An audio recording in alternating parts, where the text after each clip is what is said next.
Hello friends, சலாருக்கு பின் தமிழில் களமிறங்கும் Prashanth Neil எந்த நடிகர்னு கேட்டால் ஆடி போயிடுவீங்க. பணம் சம்பாதிக்கத்தான் சினிமாவுக்கு வந்தேன், அதுக்கப்புறம்தான் கலை என்று துணிச்சலாக கூறி தான் எடுத்த படத்தை இந்தியா மட்டுமல்லாமல் உலகளவில் பேச வைத்த கன்னட இயக்குனர்தான் பிரசாந்த் நீல். பிரசாந்த் நீல் இயக்கத்தில் யாஷ் நடிப்பில் 2018 வெளிவந்த கேஜிஎஃப் கன்னட சினிமாவை மட்டுமல்லாது இந்தியா சினிமாவையே வாயடைக்க வைத்தது. அந்த அளவுக்கு சிறப்பான திரைக்கதையுடன் கேஜிஎஃப்பில் புகுந்து விளையாடியிருந்தார் பிரசாந்த் நீல். இதன் வெற்றியை தொடர்ந்து கேஜிஎஃப் 2ஆம் பாகம் பிரம்மாண்ட உருவாக்கத்தில் எடுக்கப்பட்டு வசூலிலும் 1000 கோடியை கடந்து சாதனை செய்தது.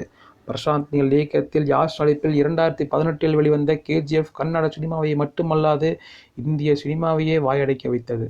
அந்த அளவுக்கு சிறப்பான திரைக்கதையுடன் கேஜிஎஃப்பில் புகழ்ந்து விளையாடியிருந்தார் பிரசாந்த் நீல். இதன் வெற்றியை தொடர்ந்து கேஜிஎஃப் 2ஆம் பாகம் பிரம்மாண்ட உருவாக்கத்தில் எடுக்கப்பட்டு வசூலிலும் 1000 கோடியை கடந்து சாதனை செய்தது. ஃபோன் கால் வந்த மாத்திரத்திலேயே குஷியான பிரசாந்த் நீலை கேஜிஎஃப் 1 மற்றும் கேஜிஎஃப் 2க்காக வாழ்த்து தெரிவித்த கையோடு நாம் இணைந்து படம் பண்ணலாமா என்று இன்ப அதிர்ச்சி அளித்துள்ளார். அந்த நடிகர் வேறு யாருமல்ல, தன்னலமற்ற தன்மான சிங்கம் அஜித் அவர்கள்தான். இதனை சற்றும் எதிர்பார்க்காத பிரசாந்த் மகிழ்ச்சியுடன் அஜித்திற்கு ஓகே சொல்லியுள்ளாராம். மேலும் சலார் படம் தொடங்கி விட்டதனால் அஜித்தை சலார் முடியும் வரை பொறுத்திருக்க சொன்னாராம்.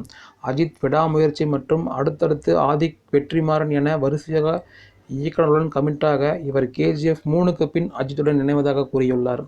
யாரும் எதிர்பார்க்காத வகையில் சைலண்டாக வெற்றி இயக்குனர்கள் கூட்டணியில் ரெடியாகி வருகிறார் ஒரு கேங்ஸ்டர் இயக்குனர் பிரசாந்த் நீல் என்பதால் இயக்குனருடன் இணையும் அஜித்தின் படம் கண்டிப்பாக ஒரு பான் இந்தியா மூவியாக இந்திய சினிமாவை தெருக்கு விடும் என்பதில் எந்தவித சந்தேகமும் இல்லை.